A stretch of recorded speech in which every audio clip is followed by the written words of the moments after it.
오늘 함께 나눌 말씀의 제목은 썩음에 대하여입니다. 오늘 부활주일인데요. 한번 같이 인사해 봅시다. He's risen. He's risen indeed. 예, 우리 그렇게 믿음의 사람들이 함께 인사를 합니다. 부활의 첫 아침부터 그분이 정말 살아나셨습니다 라고 고백했던, 부활하신 주님을 만났던 여자들의 고백처럼 우리들의 삶에 그리스도인으로서 가장 큰 고백은 예수가 십자가에서 죄인인 나를 위해, 우리를 위해 죽으셨을 뿐만 아니라 약속하신 대로 사흘 만에 다시 살아나셨습니다 라고 하는 하나님의 놀라운 언약의 성취라고 하는 사실을 이 아침에 다시 한번 기억할 수 있기를 원합니다. 이제 우리가 이 새로운 예배처로 옮겨온 지도 벌써 주일로는 3주차가 됐고요. 만 2주가 지났습니다. 그 사이에 여러 가지 이것저것 정리하느라고 바쁘고, 아직도 이제 조금 남긴 했지만 이제 어느 정도 정리가 되어 가는 게 보이는데요.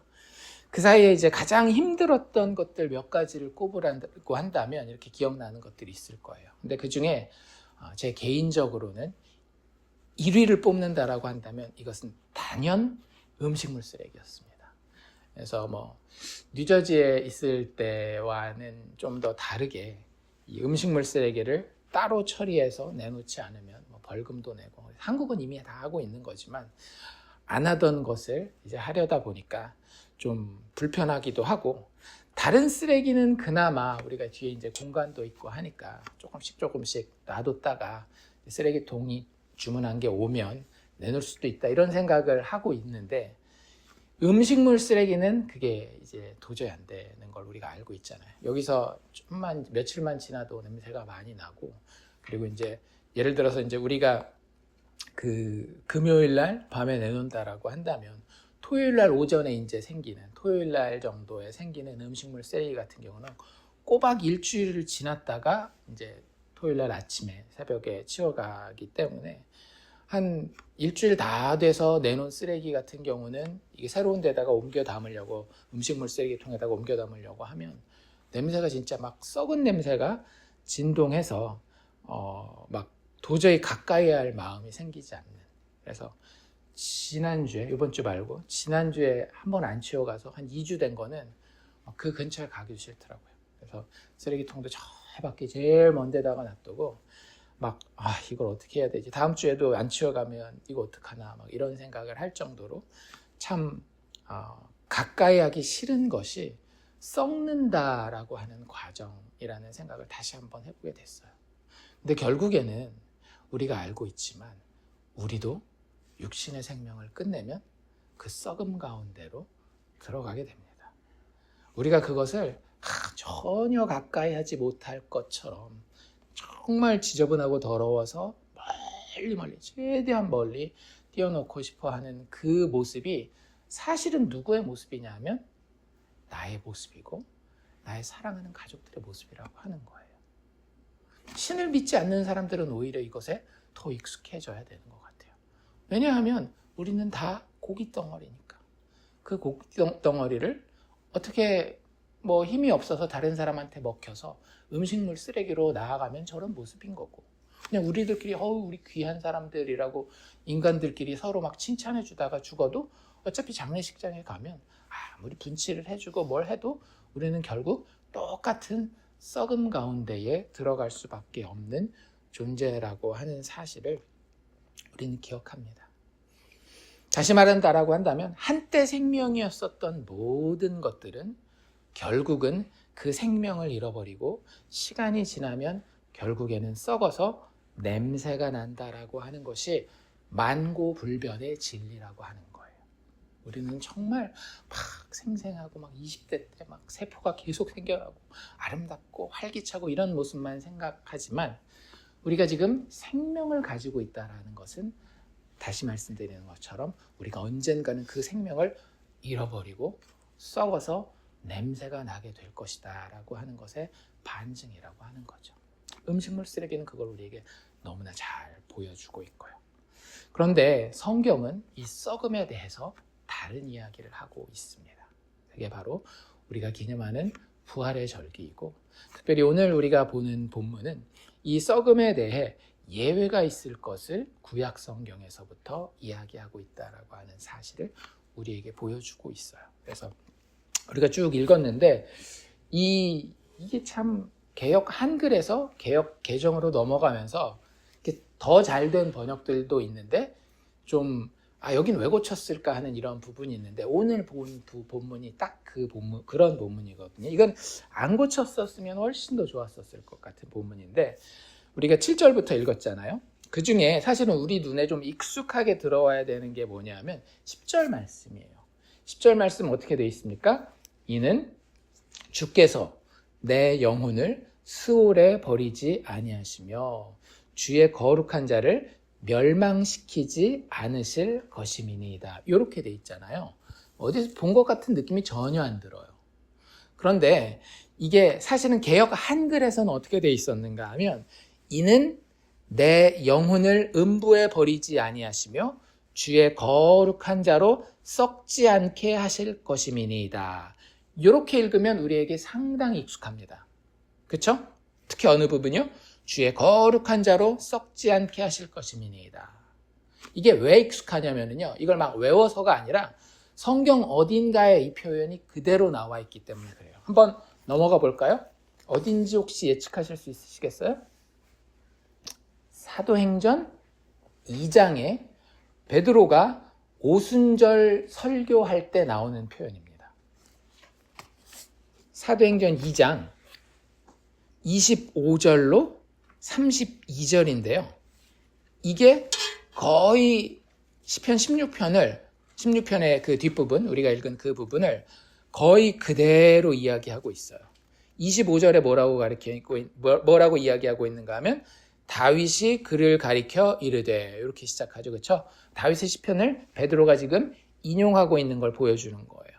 뭐라고 인용하느냐? 약간 그 당시에 구약을 많은 사람들은 히브리어로 보지 않고 헬라어로 봤습니다. 그럼 헬라어는 구약 성경의 원본이 아니라는 건 좀 아셔야 됩니다. 원래 헬라어가 아니라 히브리어로 구약 성경이 쓰여졌는데, 그 당대의 이스라엘 사람들은 히브리어를 못했어요.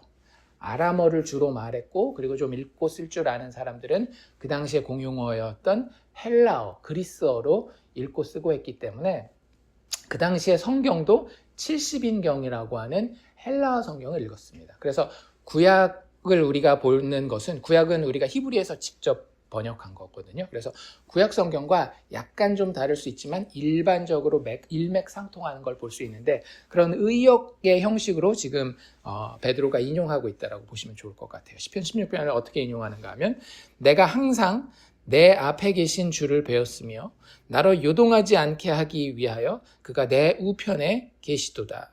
그러므로 내 마음이 기뻐하고 내 혀도 즐거워하였으며 육체도 희망에 거하리니, 이는 내 영혼을 음부에 버리지 아니하시고, 뭐라고 나와 있어요? 주의 거룩한 자로 썩음을 당하지 않게 하실 것임이로다.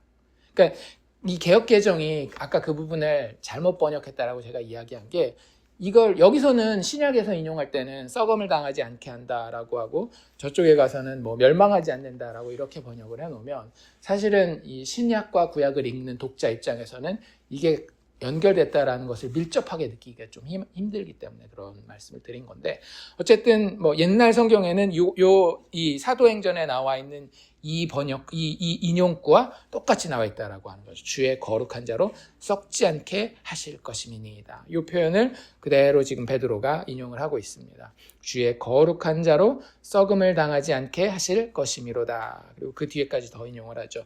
주께서 생명의 길을 내게 보이셨으니 주 앞에서 내게 기쁨이 충만하게 하시리로다 하였으므로. 이게 다윗의 시편을 내가 지금 인용하고 있다라고 베드로가 이야기하는 거예요.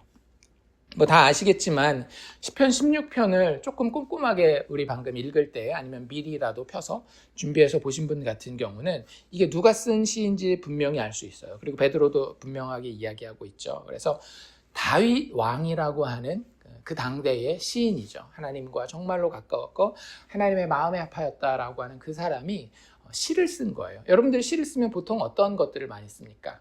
나의 어떤 마음이나 경험들 이런 것들을 많이 쓰잖아요. 그래서 정말 많은 사람들은 이 시편 16편을 읽으면서 뭐라고 생각했는가 하면 다윗이 하나님 앞에 정말로 하나님만 바라보는 그 간절한 마음, 사랑하는 마음을 잘 시로 기록한 것이다 라고 생각하고 이해를 해요. 그런데 지금 오순절, 사도행전 2장 배경에서 오순절이면 지금 누가 임한 거예요? 성령 임하신 거죠. 성령은 누구의 영? 하나님의 영, 예수 그리스도의 영이란 말이에요. 그 하나님의 영이, 성령이 베드로에게 가르쳐준 사실이 바로 이 해석이라고 하는 겁니다. 다윗이 아까 25절 읽었는데 다윗이 그를 가리켜 여기서 그는 누구를 이야기를 하는가 하면 하나님의 메시아로서의 나사렛 예수를 이야기를 하는 겁니다. 다윗이 시편 16편을 썼는데 그거 자기에 대한 이야기를 궁극적으로 하려는 게 아니었어 라고 베드로가 이야기하고 있는 거예요. 누구에 대해서 이야기하려고 시편 16편을 다윗이 썼다라고요? 예수님에 대해서 이야기하려고 다윗이 쓴 거야 라고 베드로가 뭐에 충만해서? 누구에 충만해서? 하나님의 영이신 성령에 충만해서 지금 이야기를 하고 있는 겁니다. 우리는 항상 뭘 주장해요? 문학적 해석, 문자적 해석 이야기를 하면서 구약 본문 읽으면서 여긴 메시아에 대한 언급이 나와 있지 않기 때문에 우리가 메시아를 안 믿는 것은 아니지만 이 부분에서 메시아에 대해서 이야기하려고 하는 것은 억지 해석이고 알레고리카라는 해석이기 때문에 상당히 위험하고 하면 안 됩니다라고 하는 그 해석을 성령께서 베드로에게 직접 시키고 있는 거예요. 그래서 이건 이게 팁인데 성경을 읽을 때 특별히 구약을 읽을 때 하나님께서 내 마음에 감동하셔서 그리스도를 깨닫게 하시면 그 해석은 구약에서 다른 아무리 뛰어난 박사 할아버지 학자가 온다 할지라도 맞는 해석입니다. 그 박사 할아버지가 와서 거기서는 그리스도 얘기하면 안 되지라고 얘기를 해도 성령께서 내 마음을 감동시키셔서 구약 본문을 통해 예수 그리스도의 십자가의 죽음과 부활에 대한 이야기를 하고 있고 그분의 죄인을 위한 대속에 대해서 이야기를 하고 있는 것이 깨달아지면 그건 하나님께서 나에게 주시는 올바른 해석이라고 하는 사실을 우리가 기억하면 좋을 것 같아요. 어쨌든 구약에서 이미 다윗이 했던 그 이야기가 사실은 누구의 이야기라는 거예요?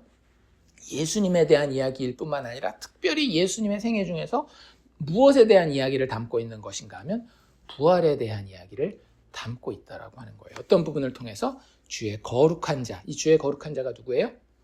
오실 메시아를 이야기한 거였거든요. 다윗은 그 이름도 얼굴도 몰랐지만 오실 메시아에 대해서 영적으로 성령의 충만함을 통해서 깨달아 알고 있었고 그분을 주의 거룩한 자로 표현하면서 그 주의 거룩한 자로 썩음을 당하지 않게 하실 것이미로다 라고 이야기하고 있다라고 하는 거죠. 이게 제가 하는 이야기가 아니라 베드로가 직접 하는 이야기예요. 아까 우리가 인용구 한 대까지만 쭉 읽었잖아요. 근데 29절에 보면 실제 베드로가 이렇게 이야기를 합니다. 사도행전 2장 29절인데요. 형제들아 내가 조상 다윗에 대하여 담대히 말할 수 있노니 그 16장 그 시편 16편 상황을 이야기하는 거예요. 내가 조상 다윗에 대하여 담대히 말할 수 있노니 다윗이 죽어 장사되어 그 묘가 오늘까지 우리 중에 있도다. 근데 많은 사람들이 이게 누구에 대한 시라고 생각했다라고요? 궁극적으로 다윗에 대한 시라고 생각했다라고요. 근데 다윗이 자기 자신을 가리켜서 주의 거룩한 자로 썩음을 당치 않게 하실 것이다 라고 이야기한다라는 것은 말이 되지 않는다라고 하는 거죠. 왜냐하면 다윗은 이미 죽어서 썩었다라는 거예요. 그 썩은 증거가 뭘로 남아있어요? 무덤으로 지금까지 우리 중에 남아있다라고 하는 거죠.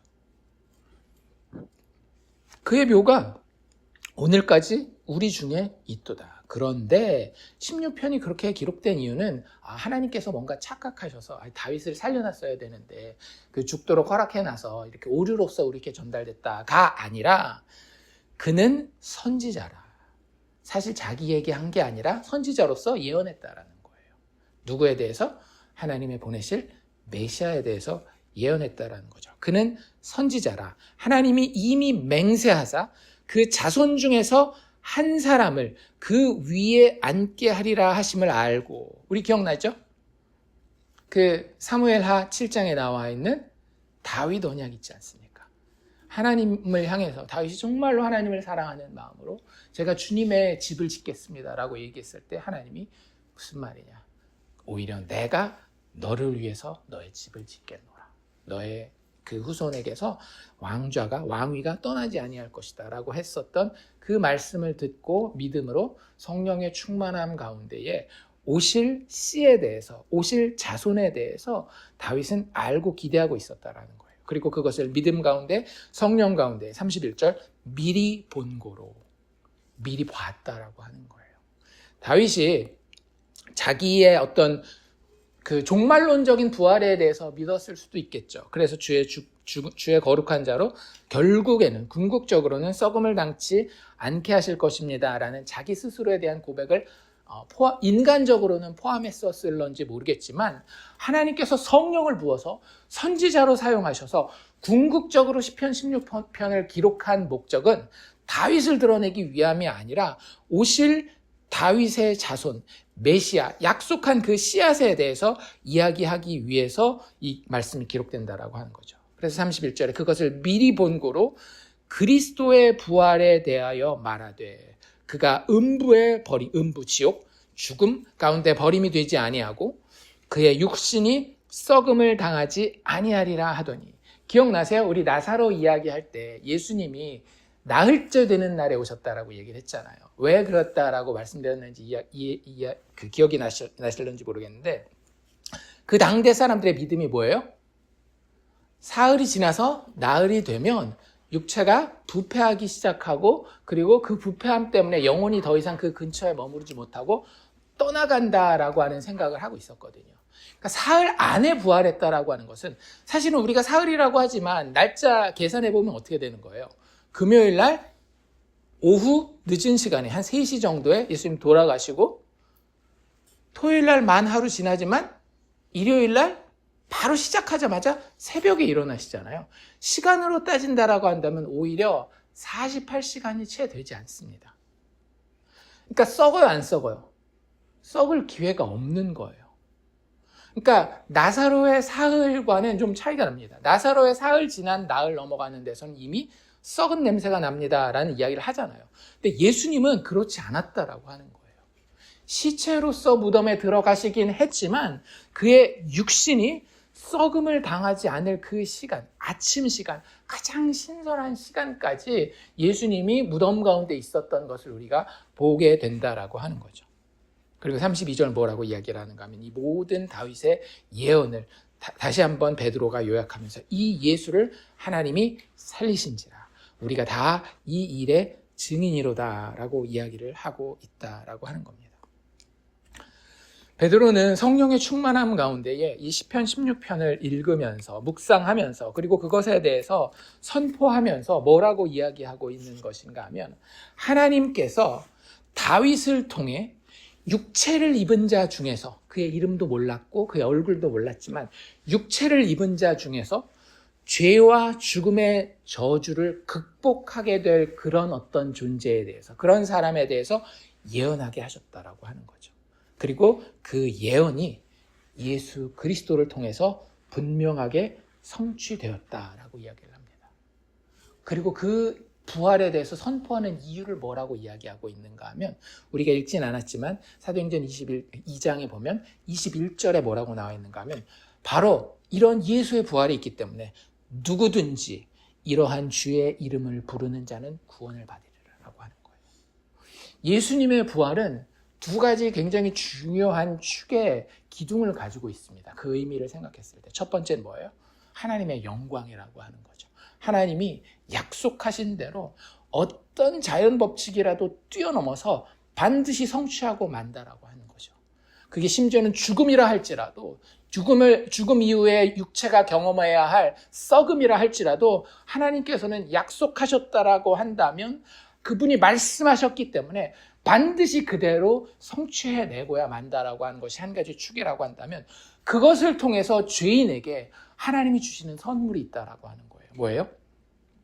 누구든지 주의 이름을, 이 죽음 가운데서 죽음을 이기고 살아나신 그 하나님의 보내신 씨, 하나님의 보내신 다윗의 자손을 믿는 자들, 그의 이름을 부르는 자는 구원을 받고야 만다라고 하는 거예요. 여기서 구원을 아까 우리가 썼던 썩음에 관련된 표현과 그 관련해서 이야기해 드린다라고 한다면, 썩음을 맛보지 않게 하시겠다라고 하는 거죠. 참 놀라운 거예요. 누가 썩지 않았어요? 약속되었던 다윗의 자손이 썩지 않았어요. 그런데 그의 이름을 부르기만 하면 누가 되었든지 간에 누구든지 주의 이름을 부르는 자는 구원을 얻게 된다. 무슨 얘기라고요? 그의 육체도 궁극적으로는 썩음을 맛보지 않게 된다라고 하는 거죠. 부활 예수를 통해서 부활 예수라고 하는 씨앗이 그의 삶 가운데, 그의 마음밭 가운데, 그의 영혼 가운데 뿌려지게 되면 냄새가 진동하게 되는 그 썩음에서 우리 스스로도 자유롭게 되어진다라고 하는 거예요. 그게 바로 우리 예수 믿는 사람들, 성도들이다라고 베드로가 이야기하고 있는 겁니다. 너희들 그러니 하나님의 택자라고 해서 이 말씀이 들린다라고 한다면, 예수 부활의 소리가 너희 심장에 진리로서, 진실로서 들린다라고 한다면 반응하여라. 누구든지 너희가 지금 유대인이건 이방인이건 죄인이건 세상에서 존경받는 도덕적인 의인이건 상관없이 누구든지 부활하신 이 주의 이름을 부르는 자는 구원을 얻을 것이다 라고 베드로가 이야기하고 있다라고 하는 거죠. 그래서 그 이야기가 시편 16편이 원래 이야기하고 싶었던 이야기라고 하는 거예요. 예수님께서는 이 모든 일을 이루기 위해서, 말씀에 기록된 대로 이루기 위해서 이 땅에 오셨던 겁니다. 그래서 시편 16편으로 다시 넘어와서 우리가 조금만 더 자세히 보면 여기에 아까 이야기했던 그 부분, 주의 거룩한 자로 썩지 않게 하실 것이다 라는 것 말고도 예수님이 오셔서 어떻게 사셨으며 무엇을 행하셔서 하나님과 어떤 일을 이루셨는지를 좀 더 자세히 설명하고 있는데 그 부분을 우리가 살펴보기를 원합니다. 7절에서 9절을 보면 어떤 예수의 모습이 나와 있는가 하면 정말로 육체를 가진 존재 중에 유일하게 그리고 또 완전하게 하나님을 기뻐했으며 하나님을 기쁘시게 하셨던 분으로 지금 이 시편 16편 7절로 9절이 서술하고 있습니다. 그러니까 나를 훈계하신 여호와를 송축할지라 밤마다 내 양심이 나를 교훈하도다. 여기서 양심이라는 단어는 원래는 그 신장, 키드니라고 하는 단어거든요. 그래서 그 어떤 데서는 한국 성경에서는 양심이라고 번역하기도 하고 어떤 성경 번역에서는 heart, 마음이라고 번역을 하기도 하고 다양한 번역을 할 수 있을 텐데 어쨌든 그 우리의 그 전 존재가 가지게 되는 그 중심을 이야기를 하는 거예요. 인간 전 존재로서의 그 중심을 이야기를 하는데 그 중심에 누구를 모시고 있는가 하면 하나님을 모시고 있는 겁니다. 지금 이 사람은 하나님을 모신 그 마음이 나를 날마다 교훈한다라고 이야기를 하고 있어요. 내가 여호와를 항상 내 앞에 모시며 그가 나의 오른쪽에 늘 계시기 때문에 나는 흔들리지 아니하고 이것 때문에 내 마음이 기쁘고 나의 영도 정말로 즐겁다라고 이야기를 하고 있는 거죠. 이 세상을 살았던 이 역사 가운데에 자신의 인생을 살아갔던 많은 사람들이 있어요. 정말 악한 사람들도 있고 사람들의 칭찬을 받는 의인들도 있겠지만 우리는 그런 기준 말고 영적인 기준, 하나님과 관련된 기준으로 따졌을 때에 정말로 위대한 믿음의 사람들이 있었지만 하나님이 정말로 원하실 정도로 완전하게 하나님을 기뻐했었던 사람들은 사실은 흔치 않아요. 흔치 않은 게 아니라 존재하지 않습니다. 이 글을 기록했었던 자가 누구예요? 다윗이잖아요. 다윗 이 글만 보면 정말 하나님을 너무너무나 기뻐했었을 것 같아요. 그런데 우리가 아는 것처럼 다윗에게는 큰 흠결이 있었습니다. 뭐예요? 밧세바와의 간음죄. 또 그리고 그것으로 연결되어지는 거짓 증언의 죄악. 더 나아가서는 그 남편이었던 우리아를 자신의 손은 대진 않았지만 결국에는 다른 사람의 손을 빌어서 살인하게 되는 살인죄 이런 것들. 그냥 이게 법을 어겼다. 십계명이라고 하는 하나님의 법을 어겼다의 의미가 아닙니다. 그는 밧세바를 범할 때 사실은 누구를 더 기뻐한 거예요? 밧세바를 하나님보다 더 기뻐한 것이었어요. 다른 사람들 앞에서 거짓말하고 뻔뻔하게 설 때는 자신의 명예를 훨씬 더 기쁘게 여기는 것입니다. 무엇보다 하나님보다. 살인을 할 때도 내가 다른 사람들한테 손가락질하는 자리에 가지 않는 것을 하나님을 기뻐하는 것보다 훨씬 더 기뻐했다라고 하는 거예요. 그러니 다윗 스스로가 이렇게 이야기했음에도 불구하고 이것이 궁극적으로는 다윗의 이야기가 될 수 없는 것을 다윗의 인생 자체가 그가 비록 하나님의 마음에 합한 자라고 불리었음에도 불구하고 그런 존재가 될 수 없었음을, 하나님을 완전하게 기뻐하지 않았던 존재라고 하는 것을 증명하고 있는 거예요. 또 다른 믿음의 의인으로 우리가 볼 수 있는 사람들 중에 욥이 있지 않습니까? 욥은 동방의 의인이었고 정말로 아무 흠잡을 데가 없는 것처럼 보이지만 욥의 입에서 결국에는 뭐가 나옵니까? 욥이 정말로 멋지게 고백하지 않아요? 주신이도 주님이시오, 취한 일시도 주님이시니 다 가져가신다고 제가 뭐라고 하겠습니까? 자기 입으로 주님을 저주하거나 욕하지 않았다라고 이야기했지만 그 뒤에 쭉 친구들과 대화를 진행하는 가운데에 하나님을 기뻐해요? 기뻐하지 않아요? 기뻐하지 않아요. 하나님을 막 저주하거나 부인하지는 않습니다. 그건 우리가 야, 참 대단하다라고 이야기할 수 있고 칭찬할 수 있는 부분이지만 하나님을 기뻐하는 것은 욥의 마음에서 멀리 떠나가는 것을 볼 수 있어요. 너무 그 육체가 힘들 때, 자기 사정이 너무 딱할 때 우리가 정말로 하나님을 그때도 기뻐한다라는 건 뭔가 하면 사람이 미쳐가지고 그래도 되지 뭐 이런 게 아니라 그를 향한 분명한 신뢰와 사랑이 있을 때에 진짜 기뻐할 수 있는 거거든요. 근데 그러한 마음이 서서히 사그라지더라는 거예요. 내가 너무너무나 기뻐하는 것을 막 쫓아가고 싶은, 하나님 외에 다른 것을 쫓아가고 싶은 갈망이 막 심해지거나 아니면 육체의 상황이 너무 힘들어졌을 때에 우리는 하나님을 기뻐하는 그 기쁨이 너무나 쉽게 사그러져 간다라고 하는 것을 우리보다 훨씬 더 나은 믿음의 그 선진들, 믿음의 위인들을 통해서 볼 수 있다라고 하는 거죠. 그러면 그들의 발끝에도 미치지도 못하는 믿음의 수준, 인간적인 의지를 가진 우리는 오죽이나 더하겠어요. 하나님을 정말 기뻐하십니까? 우리가 그 웨스트민스터 신앙고백 소요리 문답 1번이 뭐예요? 인간의 제일 되는 목적이 무엇이냐라고 얘기했을 때 그냥 하나님을 기쁘시게 하는 게 아니라 하나님을 기뻐할 뿐만 아니라 하나님을 기쁘시게 해서 하나님께 영광 돌리는 거라고 이야기하잖아요. 근데 그 기뻐함이 우리에게서는 너무나 쉽게 사라진다라고 하는 거예요.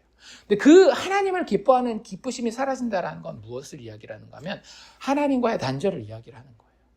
하나님과 정말로 예수님이 포도나무 비유에서 이야기한 것처럼 더 이상 이게 둘인 것처럼 보이지 않는 하나가 되어야 하는 하나님과의 연합, 그리스도와의 연합이 우리에게 정말로 일상이어야 하는데 그것으로부터 멀어지는 모습이 우리의 모습이라는 것이고 그 멀어짐을 통해서 생명으로부터 떠나감을 통해서 우리는 궁극적으로 이 세상에서 썩음을 경험할 수밖에 없다라는 거예요. 썩음의 그림자를 인생의 참 허무함이라든지 불편함이라든지 고통을 통해서 경험하고 궁극적으로 그 생명을 떠난 상태에서 예수 그리스도를 나의 주로 고백하지 않은 상태에서 육체의 죽음을 맞이하게 된다라고 한다면 영원한 썩음 가운데에 냄새가 풀풀 나서 그 누구도 심지어는 사랑했었던 사람들도 무덤을 파고 그 육체를 안아보고 싶어 하지 않잖아요. 왜요? 냄새나고 지저분하고 더럽고 징그러우니까. 그런 상태에 빠질 수밖에 없는 것을 이 본문이 우리에게 기록한 다윗의 인생을 통해서 보여주고 있는 거예요. 성경 전체가 믿음의 위인들의 모습들을 통해서 우리에게 보여주고 있으며 우리 스스로가 그것을 발견하기를 원한다라고 하는 거죠. 우리는 하나님을 기뻐하지 않기 때문에 썩어 문드러질 존재라고 하는 것을 이야기하고 있는 겁니다. 그런데 유일하게 육신을 입은 존재 중에서 한 존재가 지금 여기 등장하는 거예요. 다윗이 그 당시에 이름도 알지 못했고 얼굴도 보지 못했었다. 하나님의 거룩한 자라고 하는 그 사람이 나타나서 하나님을 완전하게 기뻐합니다. 그리고 또 하나님을 완전하게 기쁘시게 합니다. 신학의 표현대로라고 한다면 주님의 뜻이라고 한다면 십자가에 이르기까지 기꺼이 순종함으로 하나님을 기쁘시게 하는 그 자리에 서게 되는 자가 나타날 것이다 라고 이야기를 하는 거예요. 여호와를 항상 내 앞에 모신다라고 이야기하잖아요. 그렇기 때문에 그가 내 오른편에 늘 계시고 그분이 나를 항상 훈계하도록 허락하고 나의 양심, 나의 마음 가운데 그분을 두어서 그분이 내가 무엇을 하든지 간에 앞으로 어떤 날을 만나든지 간에 나에게 교훈하는 그 모든 것들을 그대로 받고 순종함으로 하나님을 기쁘시게 하는 존재로 누군가가 여기 기록되고 있다라고 하는 거죠. 우리는 그 정답을 알고 있는데 그게 바로 예수 그리스도라고 하는 거예요. 사실은 이 시편 여러 군데를 보면 그 영생에 대한 기록을 하는 데가 여기 말고 한 군데 더 있거든요. 그게 어디냐면 시편 그 49편으로 넘어가면 영생에 대한 이야기가 나오는데 거긴 반대되는 영생에 대한 이야기가 나와요. 그게 무슨 얘기냐면 영생을 못하게 되는 사람에 대한 이야기가 나옵니다. 시편 49편 6절로 13절인데요. 거기 이렇게 돼 있습니다. 자기의 재물을 의지하고 부유함을 자랑하는 자는 아무도 자기 형제를 구원하지 못하며 그를 위한 속전을 하나님께 바치지도 못할 것은 그들의 생명을 속량하는 값이 너무 엄청나서 영원히 마련하지 못할 것임이라. 그가 영원히 살아서 죽음을 보지 않을 것인가? 이게 그 질문이긴 질문인데 그 답이 정해져 있는 질문이죠.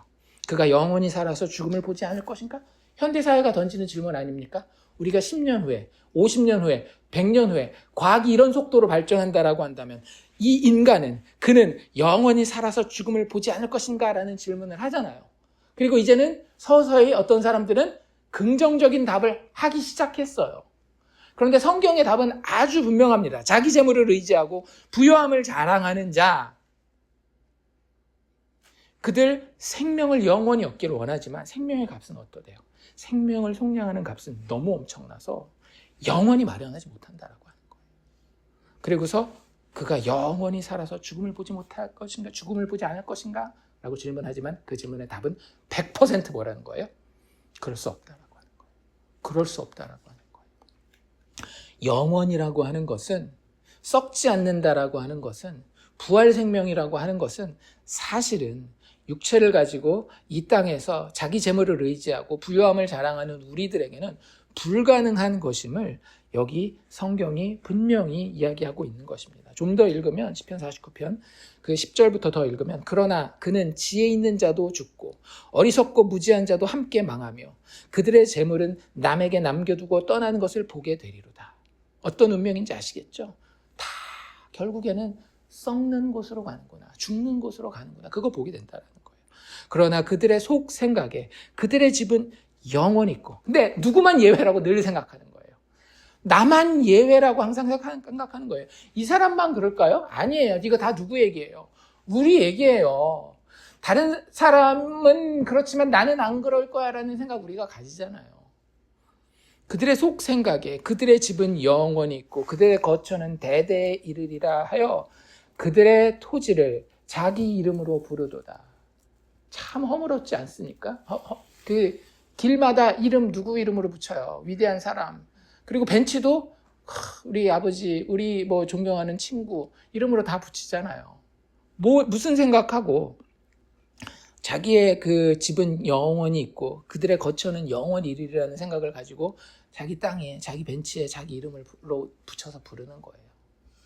근데 12절에 뭐라고 이야기를 하는가 하면 사람은 존귀하나, 원래 하나님이 의도한 목적은 존귀한 거였어요.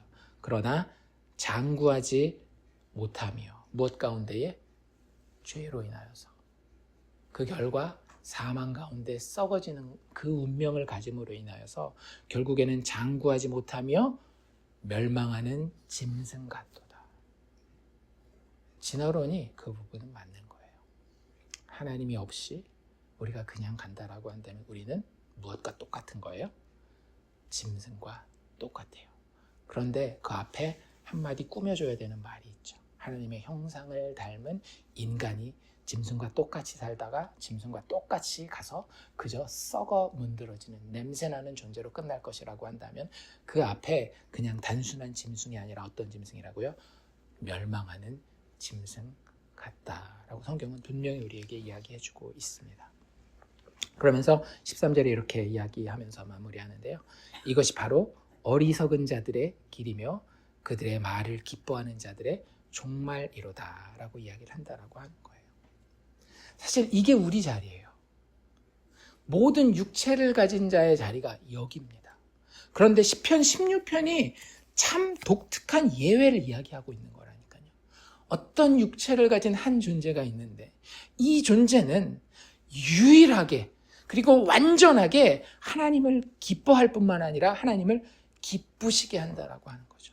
원래 모든 죄인들은 아끼는 자를 구원할 수 없고요. 하나님을 만족시킬 수 없어요. 왜냐하면 그것을 속량하는 값이 너무 크기 때문에. 다른 말로 이야기하자면 우리들에게는 그 영생이 불가하다라고 하는 거예요. 그리고 아무리 노력해도 다 두고 떠나야 돼요. 궁극적인 모습은 어떤 모습이라고요? 멸망하는 어리석은 짐승 같다라고 하는 거예요. 우리의 모티프를 가지고 다시 설명한다라고 한다면 궁극적으로는 생명이 끊겨서 썩는 냄새 가운데에 썩어지는 냄새가 진동하는 가운데에 죽어져서 저 어두움 가운데 영원히 거해야 되는 존재가 우리인데 그 존재와는 다른 어떤 존재가 아버지를 만족시킨 존재로 등장한다라고 하는 거죠.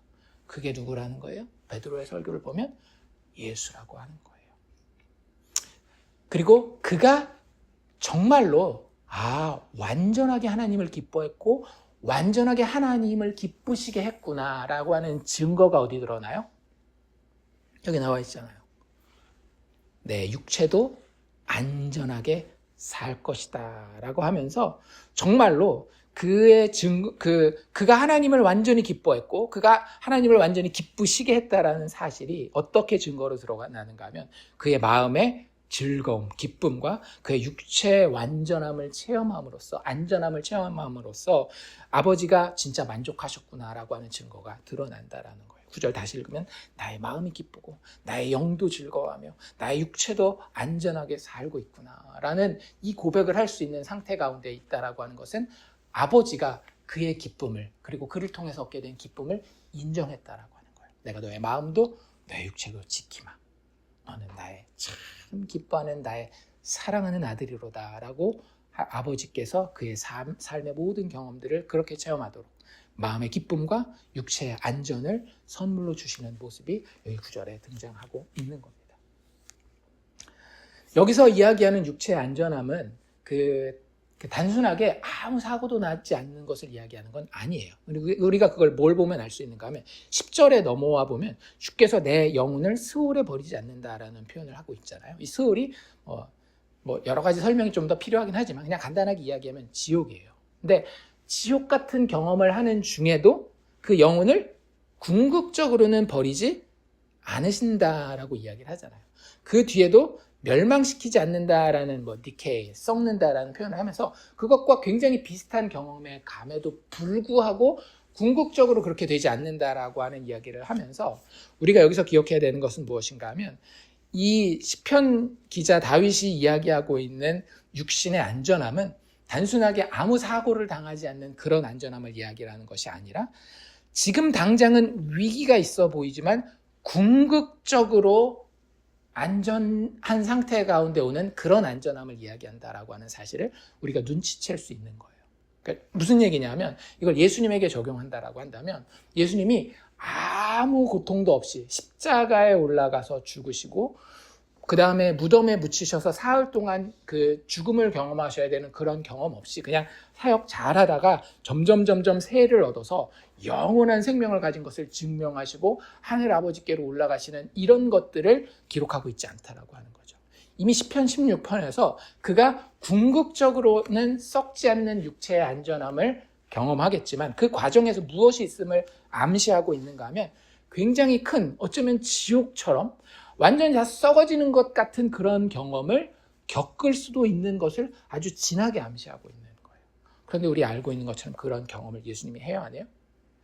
하나님을 완전하게 기뻐하였고 그분을 완전하게 기쁘시게 했었던 그 하나님의 거룩한 분은 이 죽음과도 같은 위기를 경험한 이후에 비로소 하나님이 약속하신 육체의 썩지 않음, 영원함, 즉 부활을 체험한다라고 하는 것을 시편 16편이 이미 굉장히 크게 힌트를 주고 있다라고 하는 거죠.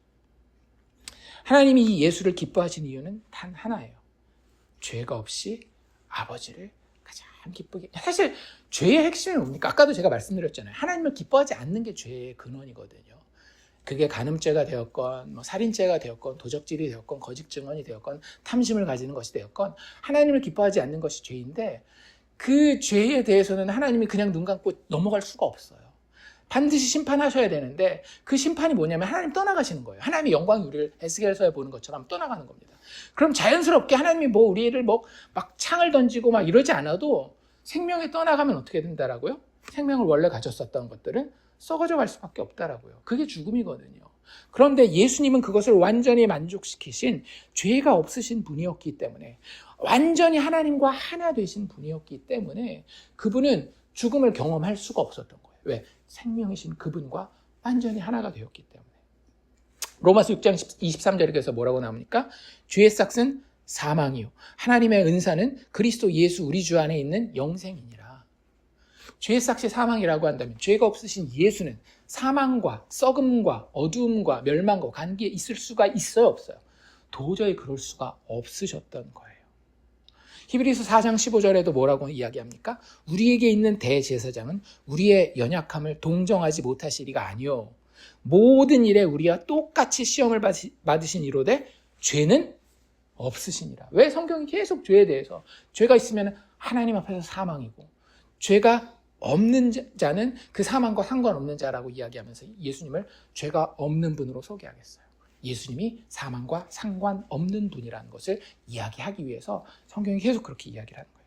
베드로전서 1장 18절 19절에 그런데 그 생명이 어떻게 영향을 미치는지, 예수님의 그 부활 생명이 아버지로부터 온전히 인정받은 그 영원한 생명이, 썩지 아니하는 생명이 어떤 영향을 미치는지 베드로전서 1장 18절 19절에 베드로가 이렇게 이야기를 합니다.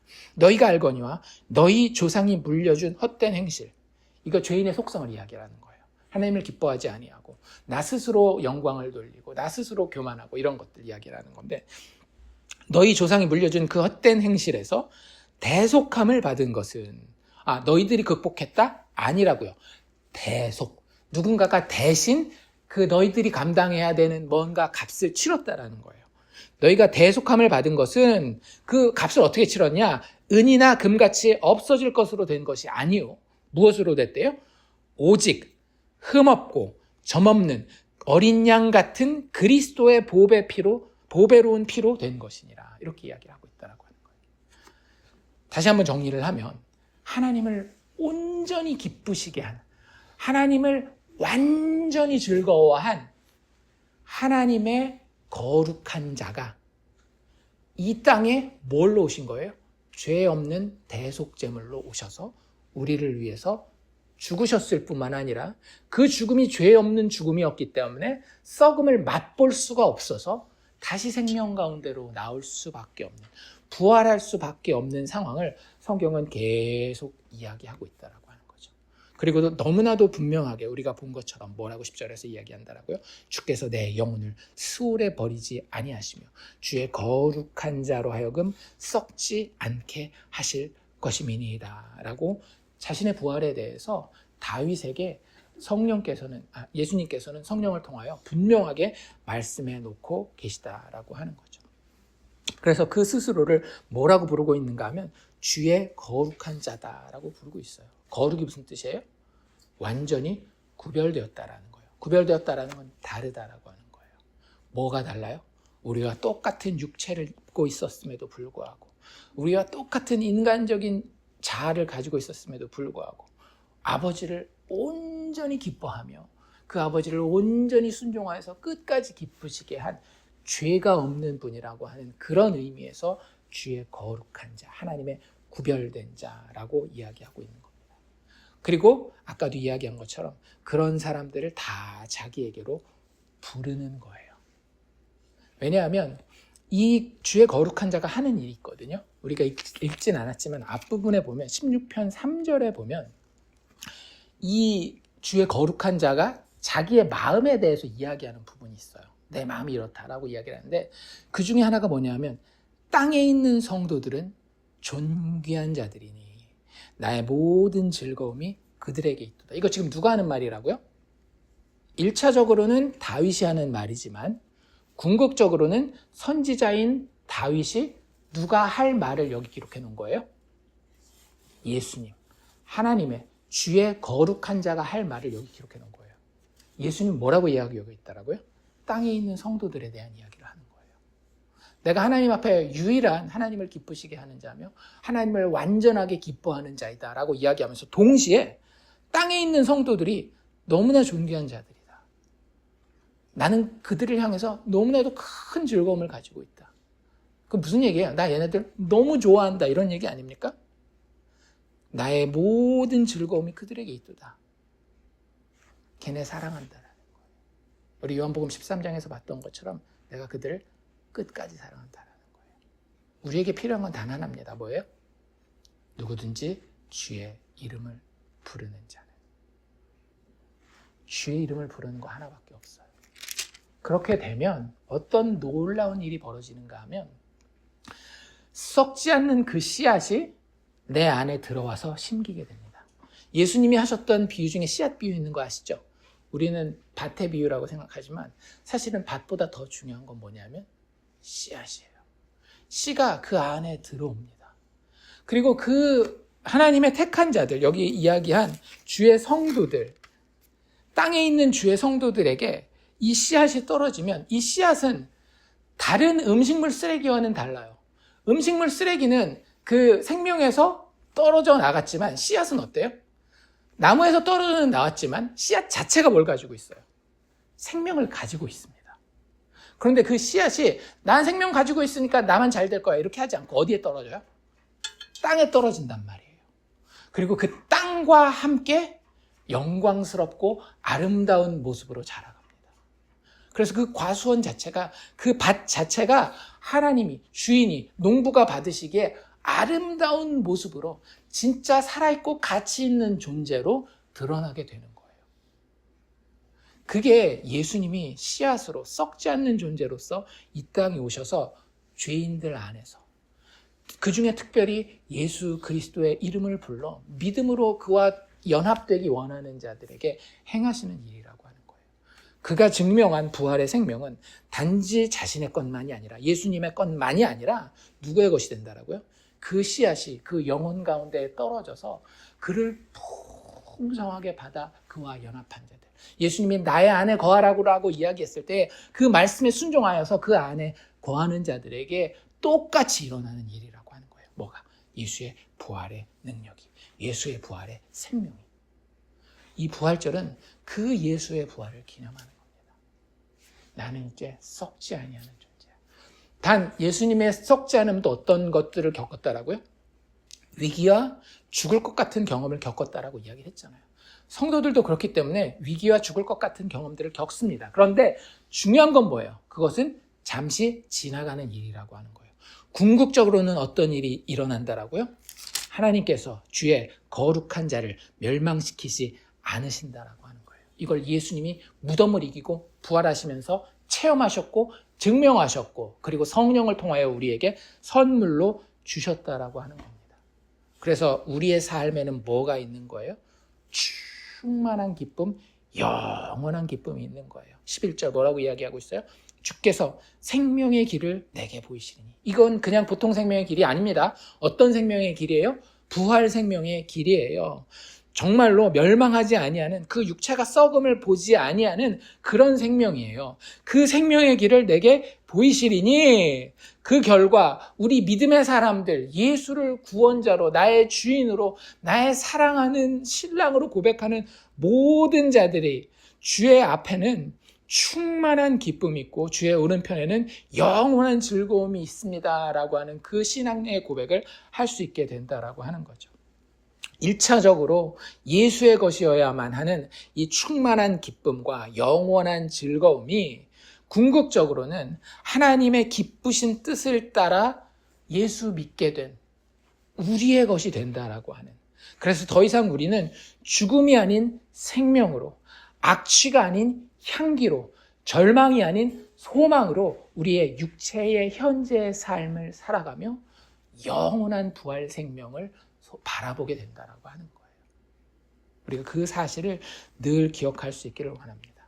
예수의 부활이 우리 성도에게 하나님의 풍성하고 영원한 생명을 공급하십니다. 그로 인하여서 죽음으로 썩어 냄새나는 자리에서 우리가 벗어날 수 있게 되는 거예요. 많은 사람들은 아직 육체의 죽음을 죽지 않았지만 죽을 것 같은 고통 때문에 이미 이 세상에서 육체가 죽기 이전부터 썩어 냄새나는 자리를 살고 있습니다.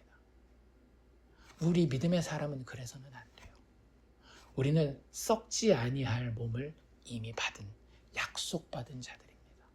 예수께서 영광 가운데에 썩음을 보지 아니하고 다시 살아나신 것처럼 우리의 현세의 삶과 육체의 죽음 너머의 삶 모두는 더 이상은 썩어질 것들, 썩어지는 냄새와는 상관없는 삶이어야 한다라고 하는 것을 시편 기자는 우리에게 분명하게 이야기하고 있습니다. 하나님에게 무엇이 있디? 너희가 체험한 부활하신 예수에게 무엇이 있디? 충만한 기쁨과 영원한 즐거움이 있지 않더냐. 참 재미있는 것은 성경은 우리에게 믿음의 사람들에게 불멸을 이야기하는 것이 아니라 부활을 이야기한다라고 하는 거예요.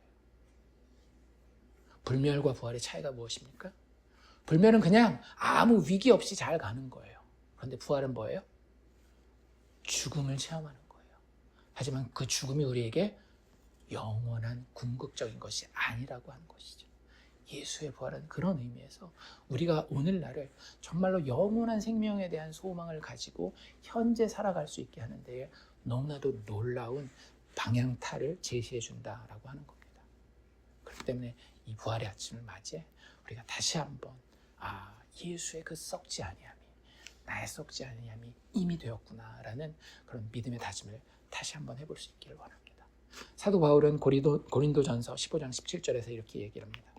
그리스도께서 다시 살아나신 일이 없으면 너희의 믿음도 헛되고 너희가 여전히 죄 가운데 있을 것이다.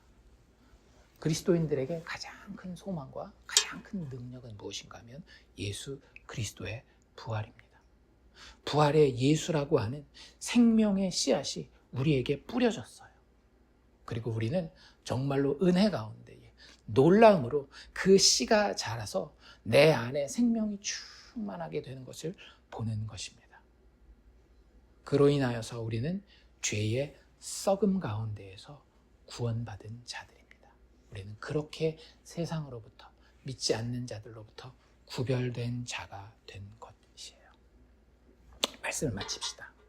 이 부활의 아침에, 이 부활 주일의 아침에 정말로 약속대로 죽음 가운데서 살아나신 예수를 바라보며 오늘도 우리가 매일매일 일상을 살아가면서 그냥 육체를 가진 모든 다른 사람들 혹은 짐승들과 똑같은 삶을 사는 것이 아니라 영원한 부활 소망, 죄도 없고 사망의 관세도 다 무찔러진 그 영원한 부활의 소망으로 우리의 육체의 삶을 살아갈 수 있기를 주의 이름으로 축원합니다.